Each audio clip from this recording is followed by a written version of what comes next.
Parallel in parallel out. तो serial in में क्या होता है कि जो डिवाइस होती है, लेट से कोई डिवाइस है जो कि डेटा प्रोड्यूस कर रही है, वो बिट बाय बिट प्रोड्यूस कर रही है डेटा, ठीक है। और जो डेटा कंज्यूम हो रहा है वो भी बिट बाय बिट की बेस पे हो रहा है। तो हमें एक ऐसा रजिस्टर चाहिए कि जो डाटा सीरियल में ले, और सीरियल इन हो जिसमें डाटा, और सीरियली यानी bit by bit data enter हो, और बिट बाय बिट डाटा जो है कंज्यूम होता रहे, ठीक है। तो ऐसे रजिस्टर को कहते हैं सीरियल इन, सीरियल आउट। इसकी एग्जांपल आपके ठीक है सामने। तो ये हमने डी फ्लिप फ्लॉप को यूज करते हुए हमने फोर बिट हमने यूज किया है, हमने एक डिजाइन किया है 4 bit serial in serial out, ठीक है। तो यहाँ से डाटा इनपुट हो रहा है, ठीक है, और यहाँ से डाटा आउटपुट हो रहा है,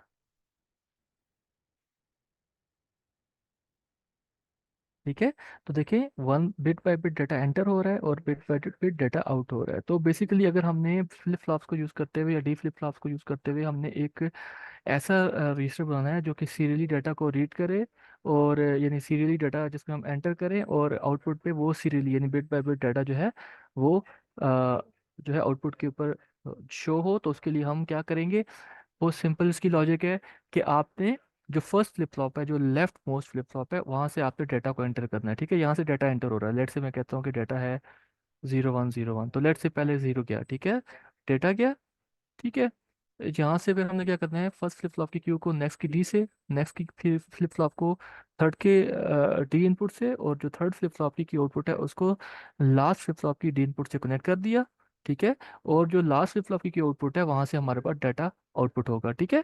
उसके बाद क्योंकि ये एक सीरियल इन सीरियल आउट है, तो ओबियसली आपने चारों फ्लिप फ्लॉप को सिंक्रोनाइज करना है, कि जैसे ही लेफ्ट साइड से डाटा एंटर हो, तो जो जो बाकी डाटा है वो एक एक बिट आगे मूव हो जाए, ठीक है। तो शिफ्ट में क्या होता है, शिफ्ट में बेसिकली होता है कि लेट से अगर आपके पास एक रजिस्टर है, लेट से हम बात करते हैं एक 4 बिट रजिस्टर है, ठीक है। इनिशियली इसके अंदर वैल्यू है 0000, तो हम कहते हैं कि रजिस्टर में अभी कोई भी वैल्यू नहीं है। तो अगर मैं इस रजिस्टर के अंदर मैं एक यहाँ से लेफ्ट साइड से डाटा एंटर करता हूँ 1, ठीक है, 1 आ गया, तो ये जो जीरो है, ये जीरो यहाँ से शिफ्ट होके बाहर निकल जाएगा, ठीक है। और ये जो 3 जीरोज हैं वो इसकी जगह पे आ जाएंगे, यानी शिफ्ट हो जाएंगे टुवर्ड्स राइट। और जो हमारे पास जो लेफ्ट मोस्ट बिट है यहाँ पे 1 आ जाएगा। यानी कि अगर आपको पता है ना कि डी फ्लिप फ्लॉप में क्या होता है कि जो इनपुट होती है वही आउटपुट होती है। सो अगर मैं कहूँ कि मेरे पास डाटा है 0001, तो जब मैं यहाँ से 1 डाटा एंटर करूँगा तो आफ्टर 1 क्लॉक पल्स या आफ्टर 1 क्लॉक साइकिल यहाँ पे मेरे पास 1 आ जाएगा, ठीक है। तो इनिशियली देखें, इनिशियली क्या था, 0000 थे, लेकिन जैसे ही मैंने इधर से डाटा एंटर किया तो ये 1000 हो गया, ठीक है। तो यानी कि देखें, यहाँ पे 1 था तो यहाँ पे 1 हो गया, यहाँ पे जो पहले जीरो था वो जीरो आगे गया, उसकी वजह से ये जीरो हो गया, ये जीरो फिर इस पे पहले से जीरो था, ये जीरो आगे गया, इनपुट बना तो इसकी आउटपुट जीरो आ गई। और प्रीवियसली हमारे पास फॉर एग्जांपल हम बात करें इसकी, तो ये जीरो था, तो यही जीरो हमने नेक्स्ट जो लास्ट फ्लिप फ्लॉप है उसकी आउट इनपुट बनाया, तो हमारे पास आउटपुट जीरो आ गई, ठीक है। तो यहाँ से हमारे पास जीरो निकल आया। इसको कहते हैं सीरियल इन सीरियल आउट, ठीक है। तो सिंक्रोनाइज करना है हमने फ्लिप फ्लॉप्स को, बिकॉज हम चाहते हैं कि एक ही सिंक्रोनसली यानी एक ही क्लॉक साइकिल के अंदर हर बिट जो है वो शिफ्ट हो जाए, ठीक है। तो उसके लिए हम क्या करेंगे, हम सारे फ्लिप फ्लॉप्स को सिंक्रोनाइज करने के लिए हम किससे कनेक्ट करेंगे, हम एक कॉमन क्लॉक सोर्स के साथ कनेक्ट करेंगे, ताकि जैसे ही क्लॉक पल्स जनरेट हो तो सारे फ्लिप फ्लॉप जो हैं वो एक्टिवेट हो जाएं, और बेस्ड ऑन द इनपुट वो कुछ आउटपुट जो है वो प्रोड्यूस करते हैं। ये पॉइंट क्लियर हो गया?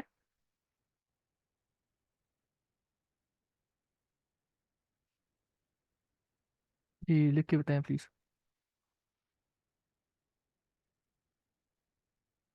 ओके, सो अब हम बात करते हैं इसके ट्रुथ टेबल की। तो अब देखें, इनिशियली हम ये एज्यूम करते हैं, जिस तरह मैंने पहले एग्जांपल ली थी, कि जो हमारे पास रजिस्टर है it is a 4 bit register, लेकिन अभी इसके अंदर कोई भी डेटा नहीं है। इट मीन्स के उसके जितने फ्लिप फ्लॉप्स हैं और उसकी मतलब जो वैल्यूज है आउटपुट्स हैं 1 है, यानी अभी इस टाइम पे ये जो हमारे पास शिफ्ट रजिस्टर है, इसमें वैल्यू जो स्टोर हो रही है वो है ऑल जीरो, 0000, ठीक है। यानी बाय डिफ़ॉल्ट ज़ीरो ही होती है। तो हमने क्लॉक साइकिल वन, ठीक है, तो हमने इनपुट किया वन, ठीक है। तो क्योंकि सारे ज़ीरो ज़ीरो ज़ीरो हैं, अगर हम वन एंटर करेंगे तो क्या होगा, आउटपुट पे क्या आएगा, ये जो ज़ीरो है ये आउटपुट पे आ जाएगा, ठीक है। तो अब रजिस्टर के अंदर क्या वैल्यू स्टोर है, ज़ीरो ज़ीरो ज़ीरो वन। याद रखेंगे ये जो लास्ट कॉलम है ये सिर्फ लास्ट बिट को बता रहा है जो आउटपुट हो रही है, ठीक है। उसके बाद हमने ज़ीरो एंटर किया, तो ये ज़ीरो फिर बाहर निकल गया, तो यहाँ पे हमारे पास क्या बच गया, वन ज़ीरो ज़ीरो, और ये ज़ीरो यहाँ पे आ गया, ठीक है, क्योंकि शिफ्ट हो रहा है ना, हर क्लॉक साइकिल के बाद एक बिट शिफ्ट हो रही है टुवर्ड्स राइट, ठीक है। फिर हमने सीरियल इन किया ज़ीरो, अगेन जब हम सीरियल इन करेंगे ज़ीरो, तो यहाँ से ये ज़ीरो बाहर निकल जाएगा, ठीक है। तो ये क्या बच गया, zero one zero zero one zero, और यहाँ पे आ गया ज़ीरो,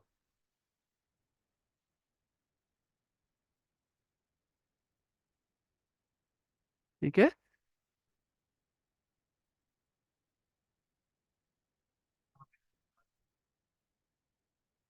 सो इस तरह से आप जाएंगे तो आफ्टर फोर्थ क्लॉक साइकिल जब आप वन एंटर करेंगे तो हमारे पास आउटपुट पे वन आ जाएगा, ठीक है। सो इस तरह से हमारे पास आफ्टर ईच क्लॉक साइकिल एक, यानी आप ये कह लें कि आफ्टर फोर्थ क्लॉक साइकिल, यानी फर्स्ट क्लॉक साइकिल के बाद जीरो आया, सेकंड के बाद जीरो आया, थर्ड के बाद जीरो आया, ठीक है, यानी तीन जीरोस निकल गए क्योंकि हमारे पास कितने थे, ठीक है। आप जी, नहीं ये हम बात करें, नहीं नहीं, ये देखिए ना, हमारे पास ये हमने इसको निकाल दिया, ये हम ये नहीं कह रहे कि स्टार्ट में, हम कहते हैं आफ्टर फर्स्ट क्लॉक साइकिल, तो पहले जीरो को छोड़ दें आप, ठीक है, पहले जीरो को छोड़ दें, यानी हम यहाँ पे कह रहे हैं कि हमने, देखें यहाँ इसको आप ऐसे करें, ठीक है, तो ये हो जाएगा zero one zero zero, zero zero one zero, zero zero zero one, और फिर zero zero zero zero one, ठीक है, ये ऐसे होगा। यानी मुझे बताया कि आफ्टर, ये कह रहे हैं शुरू में नहीं कहते हैं आफ्टर फर्स्ट क्लॉक साइकिल, अगर initial value zero zero zero zero है तो आफ्टर फर्स्ट क्लॉक साइकिल क्या आएगा, रजिस्टर की वैल्यू क्या बनेगी,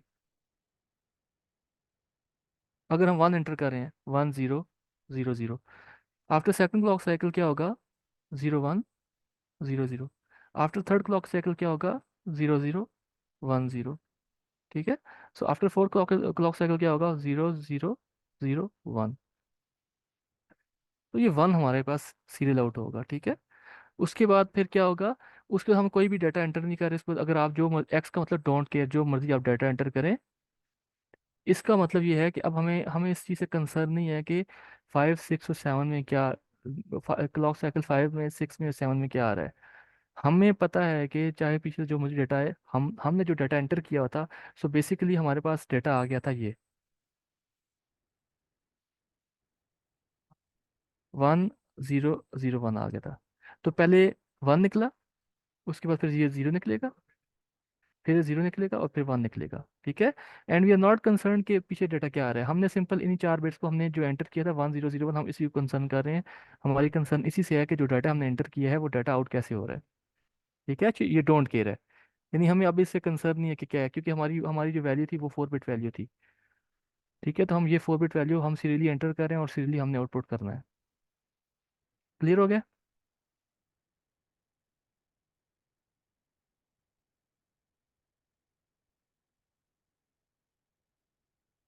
ओके, हम नेक्स्ट बात करते हैं सीरियल इन पैरेलल आउट। अब सीरियल इन पैरेलल आउट ऐसा रजिस्टर है जो कि डेटा तो सीरियली वो उसमें हम एंटर करते हैं, लेकिन हम उसको पैरेलली हम जिसको रीड करते हैं। सो फॉर एग्जांपल उसी की एग्जांपल लेते हैं प्रीवियस रजिस्टर की, कि हमारे पास इनिशियली जो रजिस्टर के अंदर वैल्यू पड़ी थी जीरो जीरो जीरो जीरो थी, ठीक है। तो अगर हमने लेट से डेटा इंटर किया वन, तो आफ्टर फर्स्ट क्लॉक साइकिल हम दोबारा से सारी बिट्स को रीड करेंगे तो क्या आ जाएगा, अगर हमने यहाँ पे वन एंटर किया था तो यहाँ पे वन आ गया था, लेकिन बाकी में ज़ीरो ही था, यानी यहाँ पे 1 आ गया था, बाकी भी फिलहाल 0 ही था, क्योंकि अभी एक क्लॉक साइकिल हुई थी, ठीक है। सो डेट इज वाई जो डाटा रीड होगा आफ्टर फर्स्ट क्लॉक साइकिल क्या होगा, 1 0 0 0 होगा, ठीक है। फिर हमने 0 एंटर किया, डेटा तो हर बिट शिफ्ट हो गई। तो अगर ये 1 0 0 0 था, तो 0 एंटर होने से क्या हो गया, 0 1 0 0, हर बिट राइट को शिफ्ट हो गई। तो अगर अब हमारे पास आफ्टर सेकंड क्लॉक साइकिल हमारे रजिस्टर के अंदर ये डेटा पड़ा हुआ है, क्योंकि आफ्टर सेकंड क्लॉक साइकिल हर बिट राइट की तरफ शिफ्ट होगी, तो हमारे रजिस्टर के अंदर जो वैल्यू पड़ी है वो 0 1 0 0 है। अगर हम इसको इन पैरेलल रीड करेंगे तो हमारे पास आएगा 0 1 0 0। इन पैरेलल रीड करने से मुराद ये है कि हमने हर फ्लिप फ्लॉप की आउटपुट को रीड करना है, ठीक हो गया। उसको एक और जीरो जब आएगा, तो हमारे पास रजिस्टर के अंदर हर वैल्यू जो है राइट को शिफ्ट हो जाएगी, तो जो अब रजिस्टर के अंदर वैल्यू बन जाएगी वो हो जाएगी 0 0 1 0। इसको आपने 0 0 1 0 करना है, ठीक है। क्लियर हो गया यहाँ तक। उस वक्त फिर हमने जो 1 एंटर किया, ठीक है, यानी देखें ये पहले इनिशली क्या था, 0 0 0 0 था। तो यहाँ से जब 1 आया तो ये 1 0 0 हो गया। फिर हमने 0 एंटर किया तो फिर 0 1 0 0 हो गया। फिर हमने दोबारा से 0 एंटर किया तो 0 0 1 0 हो गया। फिर हम जब 1 एंटर करेंगे, ये जो लास्ट है आफ्टर यानी फोर्थ क्लॉक साइकिल पे, तो हमारे पास क्या आएगा, रजिस्टर के अंदर क्या वैल्यू आ जाएगी, ये बाहर निकल जाएगा। तो ये हो जाएगा 1 0 0 1। तो हमारे पास आफ्टर फोर्थ क्लॉक साइकिल हमारे पास वो जो 4 बिट्स डेटा जो सीरियली एंटर हुआ था वो हमने इन पैरेलल रीड कर लिया, ठीक है। तो लेट्स से कि हमारे पास एक, अब देखें ज़रा मैं समझाना क्या चाह रहा हूँ और हमें क्यों पड़ती है इन रजिस्टर्स की ज़रूरत। देखिए हमारे पास जो हमारे सिस्टम के अंदर डिफरेंट टाइप की डिवाइसेस हैं, रैम भी है, ठीक है, प्रोसेसर भी है, ठीक है, हमारे पास इनपुट आउटपुट डिवाइसेस भी हैं, माउस है, कीबोर्ड है, ठीक है, मॉनिटर है। अब हम कीबोर्ड से डाटा एंटर करते हैं, ठीक है, और मे बी हमारी टाइपिंग स्पीड जो है वो लेट से 60, आप कह लें कि 60 वर्ड्स पर सेकेंड हो, ठीक है। जो हम डाटा एंटर करते हैं कीबोर्ड से उसको कौन प्रोसेस कर रहा है, प्रोसेसर प्रोसेस कर रहा है, क्योंकि because based on the processing वो प्रोसेसर को पता चल रहा है कि भाई क्या डाटा यूज़र एंटर कर रहा है। और हमने लेट्स से मैं वो डिस्प्ले भी करवा रहा हूँ, मैं मतलब मैं वर्ड के अंदर लिख रहा हूँ, तो प्रोसेसर उसको डिस्प्ले भी करवा रहा है, ठीक है। तो हमारा कीबोर्ड या यानी हमारी जो डिवाइसेस हैं, इनपुट डिवाइसेस हैं, these devices are slow as compare to the devices within our CPU, या हमारे जो कंप्यूटर के अंदर जो डिवाइसेस हैं उनसे स्लो हैं। तो कैसे दोनों की हम स्पीड को मैच करवाते हैं। जाहिर बात है स्लो डिवाइस को हम फास्ट तो नहीं कर सकते, ठीक है। और हम ये भी नहीं कर सकते कि अगर एक डिवाइस जो है वो डाटा स्लोली प्रोड्यूस करी तो जो फास्ट डिवाइस है उसको हम रोक लें, फॉर टाइम बिंग उसको वेट करवा लें कि नहीं जब तक डाटा प्रोड्यूस हो रहा है तब तक अभी वेट करो, और जैसे ही डाटा आ जाएगा और फिर उसको कंज्यूम करना शुरू कर दो। या हम ये भी नहीं कह सकते कि भाई जिस स्पीड पे डाटा आ रहा है उसी स्पीड पे आप प्रोसेस करो। तो वो तो क्या है कि डिवाइस अंडर परफॉर्म हो रही है, ठीक है, क्योंकि हमने उसकी उसकी स्पीड को क्या किया है, कम करवा दिया है, ठीक है। तो हम क्या करते हैं, हम ये चाहते हैं कि हर डिवाइस अपने पेज के ऊपर डाटा जनरेट करे और अपने पेज के ऊपर ही डाटा को कंज्यूम भी करे। लेकिन हमने उनको लेट से आपस में कम्युनिकेट करवाने के लिए हमने क्या किया कि हमने एक शेयर्ड मेमोरी ले ली, जिसमें स्लो डिवाइसेस अपना डाटा स्टोर करती हैं, यानी जो स्लो डिवाइसेस जो डाटा प्रोड्यूस कर रही हैं वो उस शेयर्ड मेमोरी के अंदर डाटा अपना जो है वो मतलब एंटर करती रहती हैं।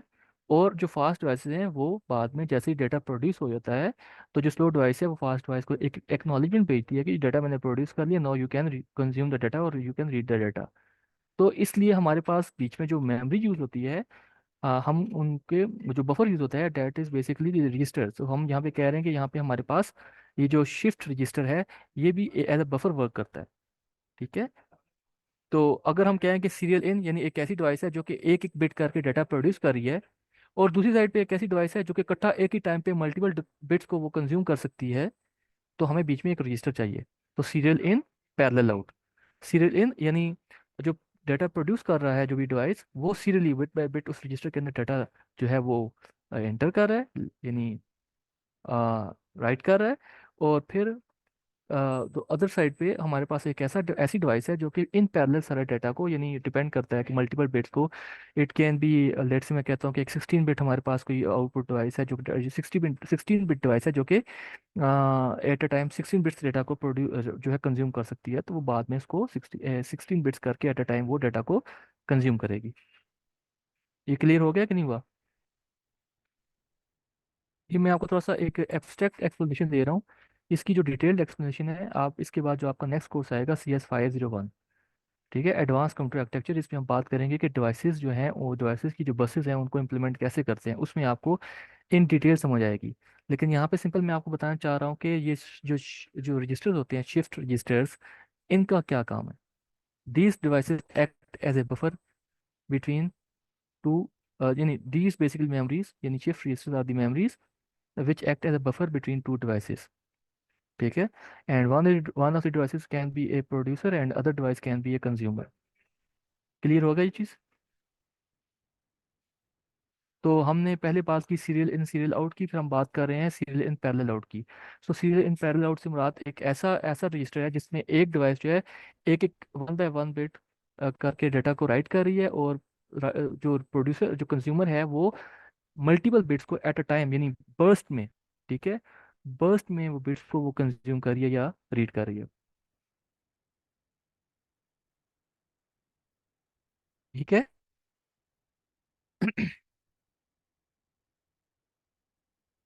ओके। सो थर्ड हमारे पास जो एग्जांपल है, that is parallel in serial out.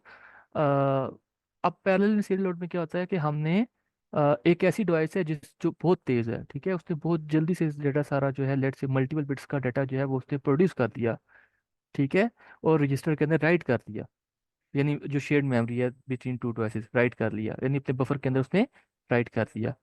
लेकिन जिस डिवाइस ने उस डेटा को कंज्यूम करना है, यानी उस डेटा को यूज़ करना है, वो बहुत स्लो है, वो एक ही बिट करके डेटा को जो है वो कंज्यूम कर रही है।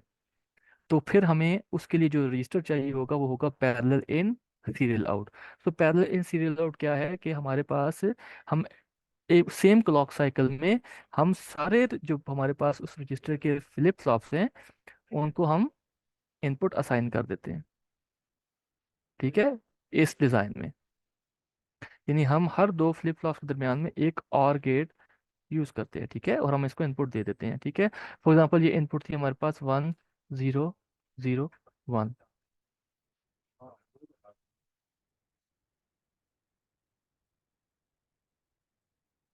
ठीक है। अब जरा देखें कि ये वर्किंग कैसे कर रहा है। अगर हम इसको देखें, ये फ्लिप फ्लॉप देखें, फ्लिप फ्लॉप 4, इसकी इनपुट क्या थी?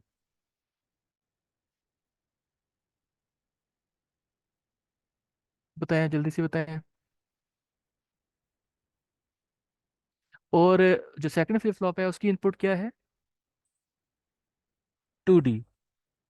लेकिन हमारे पास जो सेकंड इनपुट है डाटा की, मैं कह रहा हूँ मेरे पास ये डाटा है 1 0 0 1, यहाँ से जीरो आया, और क्योंकि D 1 है तो क्यू क्या आ जाएगा?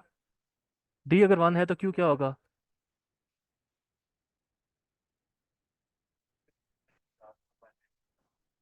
हम्म। अगर देखें मुजम्मिल, समझें ज़रा, D = Q, ठीक है, यानी QT+1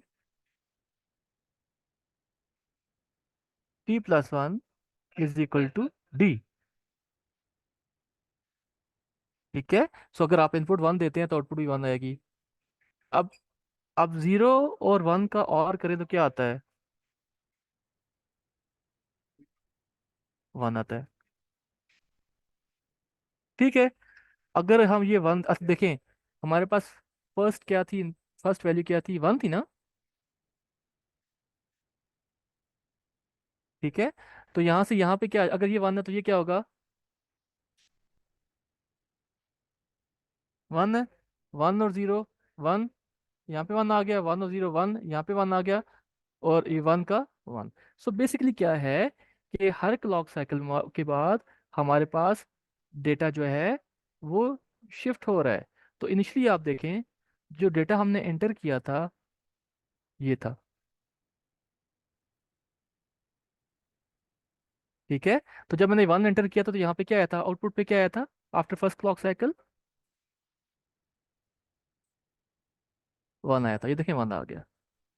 फिर उसके बाद सेकंड क्या था, 0, 0 आ गया। फिर 0, 0 आउटपुट आ गई, फिर 1 आ गई। सो देखिए हमने पहली क्लॉक साइकिल में सारा डाटा हमने एंटर कर दिया, वो डाटा 1 बाय 1 रीड हो रहा है। अच्छा, उसके बाद हमने कोई भी डाटा एंटर नहीं किया, ऑल जीरोस कर दिया। ठीक है, हमने इन पैरेलल सारा डाटा दे दिया। तो इसका मतलब ये है कि यानी ये जो हमारे पास Q3 से Q1 Q0 तक है, ये हमारे पास इनपुट है, डाटा इनपुट है। और ये हमारे पास OP है, यानी कि क्या है, आउटपुट है। तो हमने इन पैरेलल सारा डाटा दे दिया रजिस्टर को, क्योंकि ये पैरेलल इन है। और फिर सीरियल आउट है, तो सीरियल आउट से मुराद ये है कि हर क्लॉक साइकिल के बाद हमारे पास एक बिट जो है डाटा रीड होगा, और हर बिट जो है वो शिफ्ट राइट होगी। ठीक हो गया। तो इनपुट थी 1001 और आउटपुट भी है 1001। क्लियर हो गया।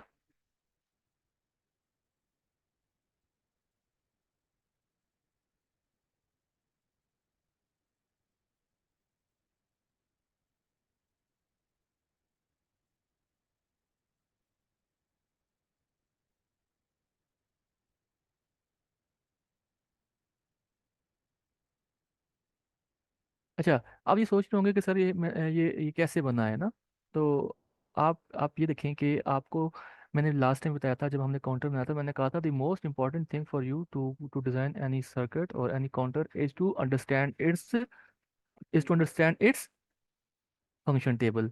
तो यहाँ पे हमारे पास फंक्शन टेबल है, तो स्टेट्स दी हुई हैं। ठीक है, स्टेट्स क्या है, पहली स्टेट है 1001। अगर मैं कहता हूँ पहली स्टेट, लेट्स से डाटा है 1001, ये स्टेट है। फिर 0000 है। फिर ठीक है, फिर दोबारा से 0000 है। फिर क्या है, 0000 है। सो अगर प्रेजेंट स्टेट है 1001, तो नेक्स्ट स्टेट है 0000। अगर प्रेजेंट स्टेट है 0000, तो नेक्स्ट स्टेट है 0000। अब आपने क्या करना है, आपने जैसे प्रीवियस एग्जांपल में हमने किया था, जब हमने ट्रिपल काउंटर बनाया था या मॉड काउंटर बनाया था, तो हमने क्या किया था वहाँ पे के मैप के थ्रू हर आउटपुट के लिए यानी हमने ये डिटरमाइन किया था कि अगर हमें कोई आउटपुट चाहिए, लेट से क्यू टी है और हमें QT+ चाहिए, यानी अगर QT 0 है तो हमें QT+1 चाहिए। तो हमें पता चलना, तो हमें हमें ये पता होना चाहिए कि हमें इनपुट क्या करेंगे, तो इनपुट क्या है, डी।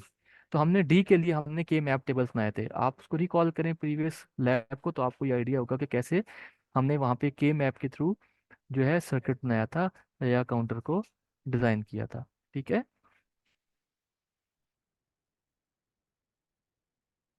ओके, और लास्ट में क्या है, पैरेलल इन पैरेलल आउट है। सो बहुत सिंपल है, अगर लेट से आपके पास डाटा है 1001, ठीक है, ये पैरेलली एंटर हुआ है, ठीक है, और ये पैरेलली क्या होगा, आउटपुट भी होगा। तो हमें कितनी क्लॉक साइकिल्स चाहिए, हमें एट एनी वन टाइम हमने 4 बिट डाटा को रीड करना है, तो हमें एक क्लॉक साइकिल चाहिए।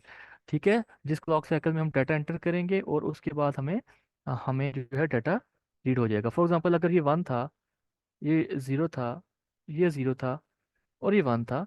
तो अगर ये 1 है तो ये क्या होगा, 1। अगर ये 0 था तो ये 0 है। अगर ये इनपुट 0 है तो आउटपुट 0 है। अगर ये इनपुट 1 है तो आउटपुट 1 है। तो एंटर किया हमने 1001, हमने डाटा इनपुट किया 1001, और आफ्टर 1 क्लॉक साइकिल आउटपुट पे क्या आ गया, 1001। ठीक है, फिर नेक्स्ट क्लॉक साइकिल में हमने डाटा एंटर किया 1010, तो 1010 एंटर करेंगे 4 बिट डाटा, तो आउटपुट भी 1010 आएगा। तो ये है पैरेलल इन पैरेलल आउट।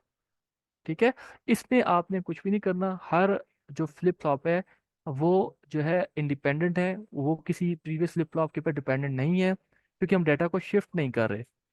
ठीक है, हम डाटा को शिफ्ट नहीं कर रहे। डाटा तब हम शिफ्ट करते हैं जब हम डाटा को सीरियली हम डाटा रीड करना चाह रहे होते हैं। ठीक है, जब हम डाटा जो है इन पैरेलल रीड करना चाह रहे हो, तो हम क्या करते हैं, फिर हमें जो है शिफ्ट करने की जरूरत नहीं है, हम सिंपली हर फ्लिप फ्लॉप का वो रीड कर लेते हैं डाटा। ठीक है, तो यहाँ पे देखें, ये पैरेलल इन था, पैरेलल आउट था। ठीक है, तो नेक्स्ट फ्लिप फ्लॉप की आउटपुट प्रीवियस फ्लिप फ्लॉप की इनपुट के ऊपर डिपेंडेंट नहीं है। हर फ्लिप फ्लॉप की इनपुट उसी फ्लिप फ्लॉप हर फ्लिप फ्लॉप की आउटपुट उसी फ्लिप फ्लॉप की इनपुट पे डिपेंडेंट है। जो हम इनपुट देंगे वही हमें आउटपुट मिल जाएगी। ठीक है, सो इसलिए अगर आपसे कोई पूछे, लेट से अगर आप कहीं पे इंटरव्यू के लिए जाते हैं और आपसे कोई पूछते हैं कि जी ये रजिस्टर्स क्या होते हैं, तो आपको पता होना चाहिए कि रजिस्टर जो हैं वो हमारे प्रोसेसर्स के अंदर टेम्परेरी मेमोरी होती है, जिसमें हम डाटा स्टोर करते हैं टेम्पोरेरली एट द टाइम जब हम कोई कंप्यूटेशन परफॉर्म कर रहे होते हैं। फॉर एग्जांपल मैं आपको मिसाल दूं कि अगर आपने सी प्लस प्लस पढ़ी हो, तो उसमें आप जब प्रोग्राम लिखते हैं तो आप डिफरेंट इंस्ट्रक्शन लिखते हैं, कुछ आप वेरिएबल्स डिक्लेयर करते हैं, उन वेरिएबल्स को कुछ आप वैल्यूज देते हैं, ठीक है। तो जब वो इंस्ट्रक्शन एग्जीक्यूट होती है, ठीक है, तो उस इंस्ट्रक्शन का जो यानी लेट्स से कि कोई वेरिएबल है उसकी वैल्यू किसी जगह पे यूज हो रही है किसी इंस्ट्रक्शन में, तो जो उस वेरिएबल की वैल्यू होती है वो प्रोसेसर में किसी रजिस्टर के अंदर स्टोर हो जाती है, ठीक है। तो ये जो रजिस्टर्स होते हैं, ये रजिस्टर्स क्या होते हैं? रजिस्टर्स प्रोसेसर के अंदर आपके पास टेम्पोरेरी लोकेशन होती हैं, टेम्पोरेरी टेम्पोरेरी फास्ट मेमोरी होती है, जिसके अंदर हम डाटा को स्टोर करते हैं ड्यूरिंग द टाइम जब हम डाटा वो यूज कर रहे होते हैं ड्यूरिंग एग्जीक्यूशन, ठीक है।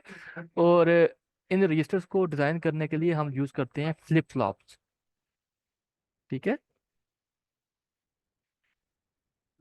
तो D flip flop most commonly use होता है डाटा को होल्ड करने के लिए।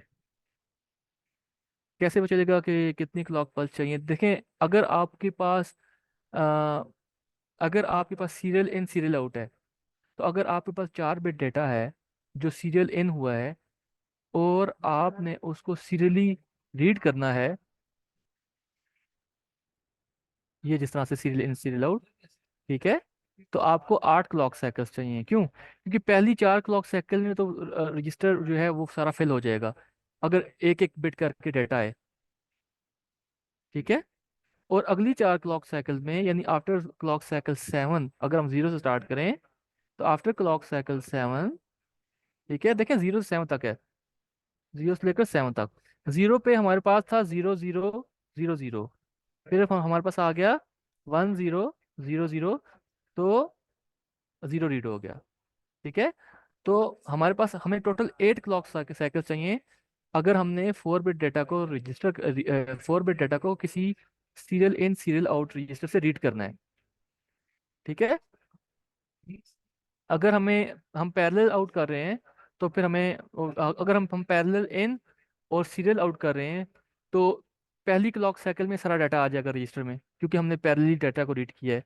लेकिन डाटा को जो सॉरी, हम जब हम पैरेलल इन सीरियल आउट कर रहे हैं, तो हमारे पास जो डाटा रीड राइट होगा रजिस्टर में, वो एक क्लॉक साइकिल में राइट हो जाएगा, क्योंकि पैरेलल इन है, ठीक है। और अब हमने डाटा को रीड करना है तो बिट बाय बिट होगा, क्योंकि सीरियल आउट है।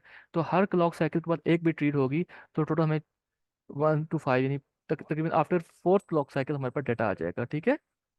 0 को आपने इंक्लूड करना है, 0 वो है जिस टाइम पे वो रजिस्टर 0000 था, ठीक है। उसके बाद हमारे पास इसी तरह से अगर अ, हमारे पास अगर पैरेलल इन सीरियल आउट हो तब भी ऐसा ही है, ठीक है। और अगर हमारे पास पैरेलल इन पैरेलल आउट हो तो फिर हमें एक क्लॉक साइकिल चाहिए। डेट इज वाई आप ये देखें कि जो फास्ट डिवाइसेस होती हैं हमारे सिस्टम में, फॉर एग्जांपल हार्ड ड्राइव हो गई, फॉर एग्जांपल प्रोसेसर इटसेल्फ हो गया, फॉर एग्जांपल रैम हो गई, ये सारे क्या हैं? ये जो डिवाइसेस हैं ये प्रोसेसर के साथ कनेक्टेड होती हैं using parallel ports, using parallel buses. क्यों पैरेलल बसेस के थ्रू? इसलिए कनेक्ट होती हैं कि आप एक ही टाइम पे आप मल्टीपल बिट्स डेटा को रीड कर रहे हैं। तो क्या इससे हमारे पास जो कंप्यूटेशन है वो फास्ट नहीं होगी? बजाय इसके कि आप बिट बाय बिट डाटा को रीड करें, आप मल्टीपल बिट्स को रीड करें एट अ टाइम, ठीक है। इसीलिए कहते हैं कि जो हमारे पास लेट्स से हम कहते हैं एक प्रोसेसर है या एक एक हम जब विंडोज करते हैं तो 32 बिट होती है और 64 बिट होती है। सो जो 32 बिट विंडो होती है उसके में जो वर्ड साइज होता है वो 32 बिट होता है। अगर यानी आपने उसमें से एक वर्ड को रीड करना है तो उसका साइज 32 बिट्स होगा, ठीक है। अगर 64 बिट अगर विंडो है तो इट मीन्स के 64 बिट विंडो के अंदर वर्ड्स है 64 बिट्स है। तो आपने जब वर्ड एक रीड करना है तो आप एट अ टाइम 64 बिट्स को रीड कर सकते हैं, ठीक है। सो इसीलिए जो हमारे पास जो फास्ट डिवाइसेस होती हैं, जो हाई परफॉर्मिंग डिवाइसेस होती हैं, जो हाई कंप्यूटेशन इनेबल्ड डिवाइसेस होती हैं, फॉर एग्जांपल अगर आप जीपीयूज की बात कर लें, अगर आप रैम की बात कर लें, दो आर फास्ट डिवाइसेस, उनमें अगर आप चेक करें जाके तो वो कितने बिट की होती है उसकी बस, तो आपको पता चल जाएगा कि भाई वो उसकी उसकी क्या बिट्स क्या है, यानी उसका बस साइज क्या है। क्लियर हो गया?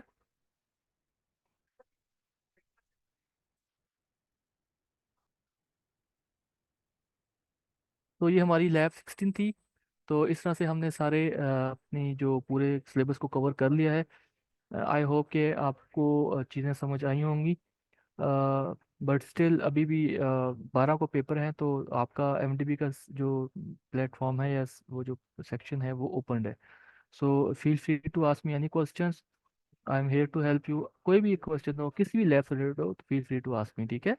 आप क्यूरीज पोस्ट करें एमडीबी के ऊपर और मैं उनको रिस्पॉन्ड करूंगा।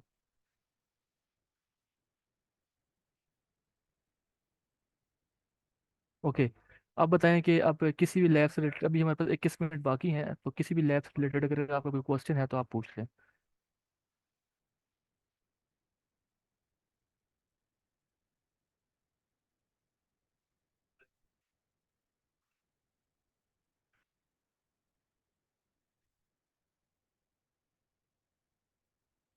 जी जी। पेपर के मैं बता दूं कि ये, क्योंकि ये प्रैक्टिकल कोर्स है, इसका सेपरेट पेपर होगा। इसका जिस तरह से CS302 का पेपर है, इसी तरह से इसका एक सेपरेट CS302B का पेपर होगा। उसमें आपके पास MCQs होंगे और 5 मार्क्स के प्रैक्टिकल क्वेश्चंस होंगे। तो प्रैक्टिकल क्वेश्चंस ऐसे हो सकते हैं जिसमें आपका कॉन्सेप्चुअल नॉलेज चेक किया जाए, या फिर आपका प्रैक्टिकल नॉलेज चेक किया जाए।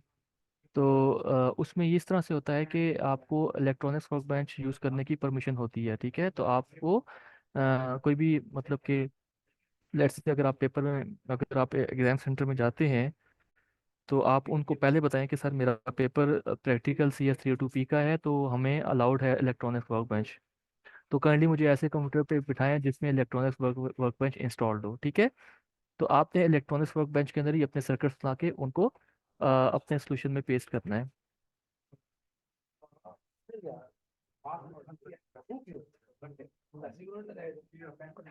देखें रोहाब, सीरियल इन से क्या मुराद है, पहले तो आप इसकी डेफिनेशन समझे। सीरियल सीरियल इन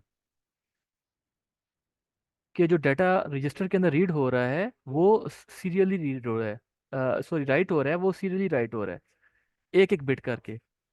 तो अगर 4 बिट्स हैं, अगर हमने 4 बिट्स डाटा को एक 4 बिट यानी रजिस्टर के अंदर राइट करना है, तो हर क्लॉक साइकिल के बाद एक बिट राइट होगी, ठीक है। यानी फॉर एग्जांपल, अगर आपके पास अगर रजिस्टर के अंदर 0 0 0 0 है और आपने डाटा इसके अंदर राइट करना है 1001, तो एक टाइम पे एक ही बिट राइट होगी। तो पहले ये बिट राइट होगी तो ये हो जाएगा 1000। फिर ये बिट राइट होगी तो ये हो जाएगा 0100। फिर हम ये बिट राइट करेंगे तो ये हो जाएगा 0010। और फिर जब ये बिट राइट करेंगे तो ये हो जाएगा 1001, ठीक है। तो कितनी क्लॉक साइकिल्स होगी? 0 1 2 3 4, ठीक है। 4 क्लॉक साइकिल्स होगी। अब रजिस्टर के अंदर हमारे हमारे पास सारा डाटा आ गया सीरियल में, यानी सीरियल इन हो गया। अब हमने ये डाटा रीड भी करना है। तो डाटा रीड करना है तो ये वन बाय वन, जिस तरह से one by one data enter किया था, वन बाय वन डाटा जो है आउट भी हो रहा है। तो अगर पहले हमने रीड करेंगे तो ये हमारे पास 1 रीड हो जाएगा। तो हमारे पास रजिस्टर के अंदर वैल्यू आ जाएगी 0100। फिर ये 0 रीड होगा तो हमारे पास 0010 आ जाएगा रजिस्टर के अंदर। फिर ये 0 रीड होगा तो हमारे पास आ जाएगा 0001। आखिर में ये बिट रीड होगी तो हमारे पास आ जाएगा 0000, यानी अब रजिस्टर खाली हो गया। तो देखें, 4 बिट्स हमें लगी, चार हमें हमें क्लॉक साइकिल रिक्वायर्ड थी डाटा को राइट करने के लिए सीरियल में। और फिर हमें 4 बिट्स और चाहिए थी डाटा को रीड करने के लिए सीरियली, ठीक है।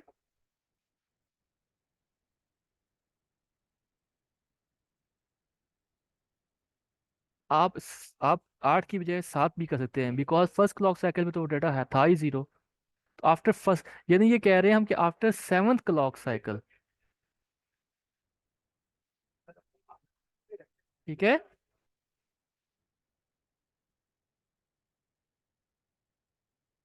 ओके, एक स्टूडेंट ने, जैनब ने क्वेश्चन पूछा है रिगार्डिंग लैब 8। तो लैब 8 का आप बताएं जी जैनब, क्या आपका इशू था, कोई स्पेसिफिक जो आपका कोई इशू था, कोई टॉपिक था, वो पूछें, ठीक है। डिटेल में मैं एक्सप्लेन नहीं करूंगा, we don't have enough time. तो लैब 8 के अंदर जहाँ पे आपको प्रॉब्लम है सिर्फ वो पूछ ले, मैं आपको बता देता हूँ।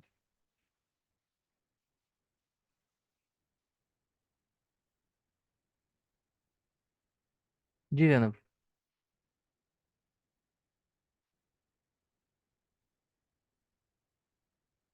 टास्क फाइव, सो टास्क फाइव में क्या है, बेसिकली टास्क फाइव में हम इलेक्ट्रॉनिक्स वर्क बेंच के अंदर एक हाफ एडर सर्किट को यूज़ कर रहे हैं। ठीक है, हाफ एडर एक आईसी है। हाफ एडर में क्या होता है कि दो इनपुट्स होती हैं, दो इनपुट एक सिंगल बिट वैल्यूज होती हैं जिनको हमने ऐड करना है, और जो आउटपुट होती है वो भी दो आउटपुट्स होती हैं, एक सम और एक कैरी।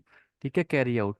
सो फॉर एग्जांपल अगर मेरे पास देखें यहाँ पे पी और क्यू है, और यहाँ पे चलो लेबल उन्होंने ए बी की यूज़ किया हुआ है, यानी जो आईसी जो यूज़